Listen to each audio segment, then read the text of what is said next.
mencontohkan bahwa pasukan yang membebaskan Masjidil Aqsa itu adalah pasukan yang kemampuan combat intelijennya luar biasa, kemampuan logistiknya sangat canggih, yang mengalahkan Romawi, kemampuan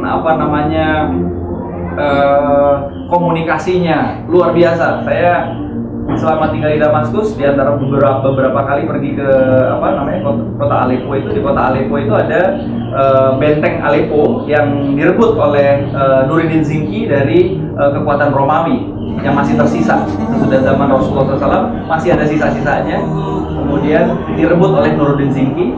Nuruddin Zinki itu membuat sebuah sistem di mana dari benteng kota Aleppo itu kemudian ke gunung yang lain, ke gunung yang lain, ke gunung yang lain, sampai ke laut tengah Mediterania.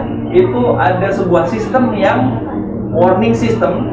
Kalau di sini ada tsunami warning system, di sana ada warning system yang dibikin oleh Nuruddin Zinki, di mana kalau ada armada kapal laut pasukan salib dari kejauhan di laut tengah, itu sudah bisa diketahui di dalam Aleppo dengan cara apa?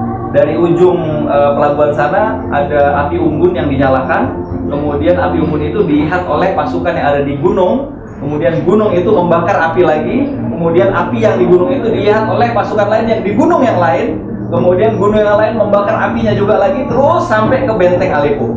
Sehingga benteng Aleppo berhari-hari, berminggu-minggu sebelum kapal itu menyentuh pantai Palestina, pantai Baitul Maqdis, itu sudah menyiapkan strategi untuk menghadapi pasukan manapun yang akan datang ke sini.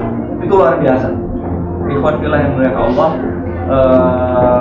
tahulah kita dan pahamlah kita bahwa apa yang kita lakukan untuk Masjidil Aqsa dan Baitul Maqdis ini perlu di reinstall terus, direformat terus, disesuaikan dengan apa yang dilakukan oleh Rasulullah SAW dan para sahabat dan juga pasukan Salahuddin alaihi.